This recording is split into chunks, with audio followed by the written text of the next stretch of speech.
Good morning of you. आइए आज हम पढ़ते हैं काल के बारे में। काल काल अर्थात समय, टाइम, 8वां टॉपिक हमारा।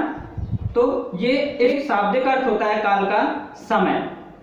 काल का शाब्दिक अर्थ होता है समय कि क्रिया का वह रूप जिससे क्रिया के होने का समय बोध हो।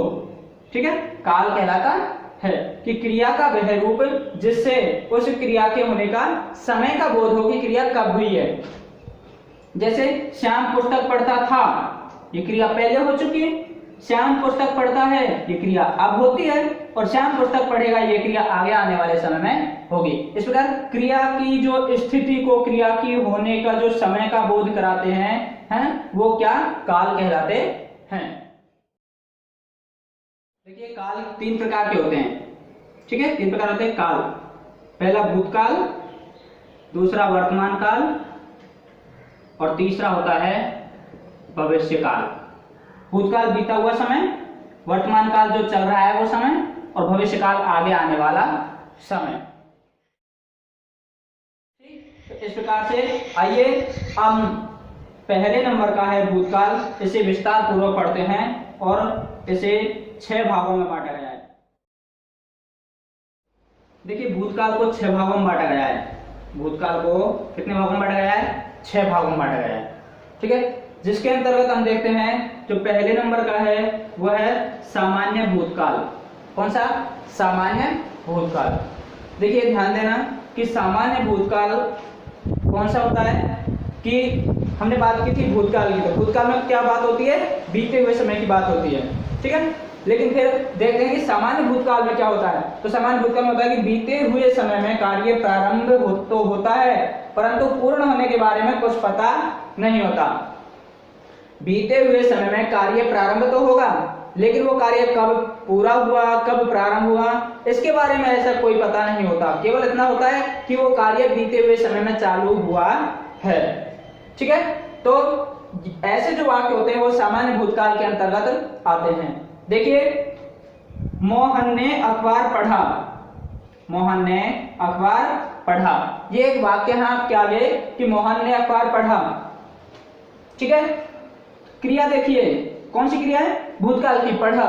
ठीक है, लेकिन अब इस वाक्य में हमको पता नहीं चल रहा कि मोहन ने अखबार कब पढ़ा था। आज पढ़ा है, कल पढ़ा है, या परसों पढ़ा है, या 10 दिन पहले पढ़ा है, या 2 महीने पहले पढ़ा है।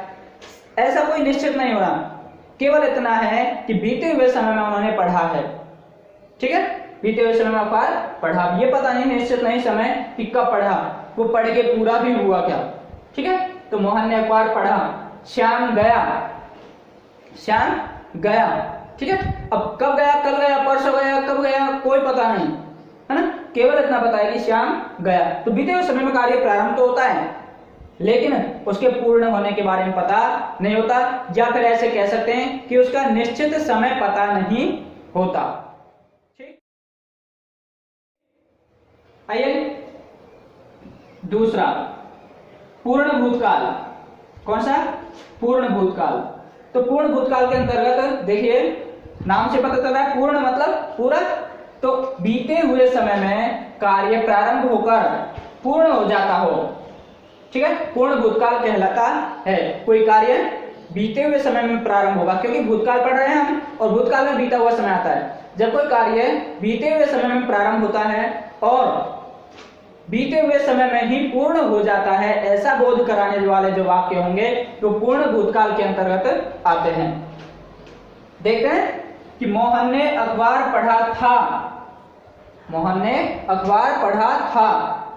ठीक है, देखिए सामान्य भूतकाल में क्या था कि मोहन ने अखबार पढ़ा, पता नहीं कब पढ़ा कब नहीं पढ़ा, जब पढ़ के भी पूरा हो गया। लेकिन यहाँ पर मोहन ने अखबार पढ़ा था। ठीक है, बहुत पहले काम पूरा हो चुका, पढ़ा था, बहुत पहले काम पूरा हो चुका। श्याम गया था, यहाँ पर क्या है? श्याम गया, और यहाँ पर श्याम गया था। देखिए पहला नंबर हो गया था हमारा सामान्य भूतकाल, दूसरा पूर्ण भूतकाल, तीसरा देखिए आसन्न भूतकाल। कौन सा? आसन्न भूतकाल। ठीक है, तो देखिए कि बीते हुए समय में कार्य के अभी अभी पूर्ण होने का बोध हो। बीते हुए समय में कार्य के अभी अभी पूर्ण होने का बोध हो, वहां पर आसन्न भूतकाल कहलाता है। एक बात ध्यान दिए, दो शब्द होते हैं, आसन और आसन्न, ये युग्म शब्द हैं, आसन और आसन्न। ठीक है, तो आसन का तो होता है बैठने की स्थिति, बैठना या बैठने की स्थिति। ठीक है, बैठना या बैठने की स्थिति। और जो आसन्न होता है, एक आधा में एक पूरा में आसन्न, और इसमें होता है पास की स्थिति। पास, पास मतलब समीप, समीप की स्थिति, निकट की स्थिति। ठीक है, तो दोनों शब्द अलग अलग है। तो यहां पर हमारा आसन्न है, आसन मत करना, आसन्न आधा है। ठीक है, तो आसन मतलब पास की या समीप की स्थिति। और समीप की स्थिति किसे कहेंगे कि कार्य, अब आसन्न में कौन सा है, भूतकाल। तो भूतकाल आते ही क्या बात होगी, बीता हुआ समय। भूतकाल आते ही बात होगी बीते हुए समय की। लेकिन बीते हुए समय में कोई कार्य अभी अभी पूरा हुआ है, समीप में, पास में ही अभी अभी पूरा हुआ है, तो वहां पर आसन्न भूतकाल होता है। जैसे देखिए उदाहरण कि मोहन ने अखबार पढ़ा है, मोहन ने अखबार पढ़ा है। ठीक है, जैसे देखिए एक कोई अखबार रखा है, ठीक है, कोई अखबार रखा है। ठीक है, अब उस अखबार को किसी ने आकर पूछा कि यह अखबार किसने पढ़ा है। ठीक है, यह अखबार किसने पढ़ा है, तो अभी तो वो रखा है ना अखबार, इसका मतलब वो पढ़ लिया। लेकिन हम क्या कहेंगे कि यह अखबार मोहन ने पढ़ा है, यह अखबार मोहन ने पढ़ा है। तो पढ़ा है अभी अभी पढ़ के, और मतलब रख के, और वो मोहन चला गया। तो कोई कार्य अभी अभी जब पूरा होता है, लेकिन है तो बीते समय में ना, जब हमने बोला है उस बात को, उससे पहले काम पूरा हो चुका, लेकिन जस्ट हुआ है, समझो तो कि अभी अभी जस्ट पूरा हुआ है कार्य, तो वो आसन्न भूतकाल के अंतर्गत आता है। मोहन ने अखबार पढ़ा है, श्याम गया है, श्याम गया है। ठीक है, तो भूतकाल की क्रिया के साथ में है जोड़ दिया जाता है तो आसन्न बन जाता है। या फिर वाक्य के बीच में अभी अभी शब्द का प्रयोग किया जाता है, मोहन अभी अभी आया है। ठीक है, लॉकडाउन अभी अभी खुला है। ठीक है, तो जो कार्य पूरा हो चुका लेकिन अभी अभी हुआ है जस्ट, वहां पर आसन्न भूतकाल होता है। देखिए अपूर्ण भूतकाल, चौथा नंबर अपूर्ण भूतकाल, कि नाम से पता चल रहा है अपूर्ण, जो पूरा नहीं हो, कि बीते हुए समय में कार्य प्रारंभ तो होता है लेकिन पूर्ण नहीं हो, अपूर्ण भूतकाल कहलाता है। कि बीते हुए समय में कार्य पूरा हो बीते हुए समय में कार्य प्रारंभ तो होता है लेकिन वो पूरा नहीं होता, पूरा होने का कोई बोध नहीं होता वाक्य में, वो अपूर्ण भूतकाल कहलाता है। जैसे मोहन अखबार पढ़ रहा था, मोहन अखबार पढ़ रहा था। अब जिस समय हमने देखा था उस समय मोहन अखबार पढ़ रहा था, अब उसने पढ़ना बंद किया है या अभी भी पढ़ रहा है, कब पढ़ के पूरा किया इसके बारे में कोई पता नहीं पूरा होने के बारे में, लेकिन मोहन अखबार पढ़ रहा था, उस समय क्रिया जारी थी। ठीक है, अपूर्ण भूतकाल में क्या होगा, क्रिया जारी अर्थात कंटिन्यू रहेगी। जो कंटिन्यू पास्ट कंटिन्यू वाले सेंटेंस है वो अपूर्ण भूतकाल में आते हैं। श्याम जा रहा था, श्याम जा रहा था। ठीक है, इस प्रकार से तो ये वाले जो वाक्य हैं जो जिसमें क्रिया जारी रहती है, भूतकाल में कार्य प्रारंभ हो जाता है। ठीक है, जा रहा था लेकिन वो कब पहुंचा कब नहीं पहुंचा या अभी भी जा रहा है इसके बारे में हमें कोई मालूम नहीं है, तो इसका मतलब क्रिया जारी थी भूतकाल में, कंटिन्यू थी, तो वो अपूर्ण भूतकाल कहलाता है। देखिए पांचवें नंबर पर आता है संदिग्ध भूतकाल। संदिग्ध भूतकाल, संदिग्ध का मतलब होता है संदेह या शंका। जैसा कि आपने सुना होगा बस में या रेलवे स्टेशन पर या रेल में सभी जगह लिखा रहता है कि संदिग्ध वस्तुओं को नहीं छुएं। संदिग्ध का मतलब होता है शंका। ठीक है, जिस चीज के ऊपर, जिस वस्तु के ऊपर, जिस व्यक्ति के ऊपर, ठीक है, जैसे कई बार न्यूज़पेपर में, अखबार में आता है कि संदिग्ध रूप से घूमते चार पकड़े। ठीक है, तो संदिग्ध का मतलब होता है कि जिसके ऊपर शंका हो, चाहे वो कोई व्यक्ति हो, वस्तु हो, कोई भी चीज हो, उसके ऊपर शंका हो, वो संदिग्ध होती है।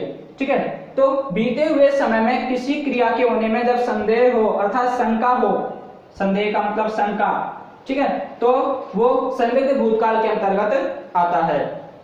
जैसे मोहन ने अखबार पढ़ा होगा। ठीक है, मोहन ने अखबार पढ़ा होगा, हमको कंफर्म पता नहीं है, बिल्कुल ठीक तरीके से हमको पता नहीं है, केवल हम क्या कर रहे हैं यहाँ पर, केवल और केवल अनुमान लगा रहे हैं कि मोहन ने अखबार पढ़ा होगा, तो शंका ही है इसमें।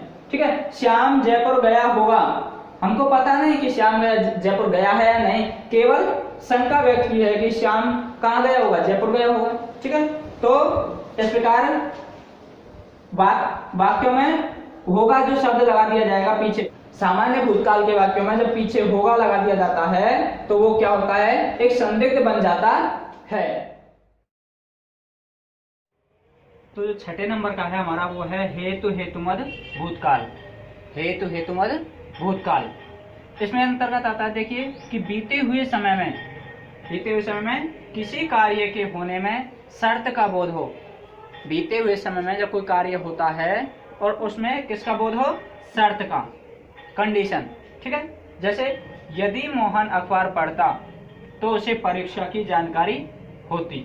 यदि मोहन अखबार पढ़ता तो उसे परीक्षा की जानकारी होती। यदि श्याम जयपुर जाता तो पुस्तक खरीदता। ठीक है, तो हेतु हेतु मद भूतकाल अर्थात बीते हुए समय में, क्योंकि भूतकाल है, बात किसकी होगी, बीते हुए समय की, तो बीते हुए समय में क्या होता है कि शर्त रखी जाती है, उस वाक्य के अंतर्गत शर्त रखी जाती है। यदि समय पर बारिश होती तो फसल अच्छी होती, है ना, यदि कठिन परिश्रम करते तो अवश्य उत्तीर्ण होते। इस प्रकार जो कंडीशनल वाले वाक्य होते हैं, है ना, तो वो इसके अंतर्गत आते हैं हेतु हेतुमद भूतकाल, जो भी भूतकाल के अंतर्गत। इस प्रकार से हमने काल के अंतर्गत जो भूतकाल है उसके 6 प्रकार हैं, उन 6 का अध्ययन किया है। आइए मिलते हैं अगली कक्षा में, तब तक के लिए सुरक्षित रहिए और पढ़ते रहिए।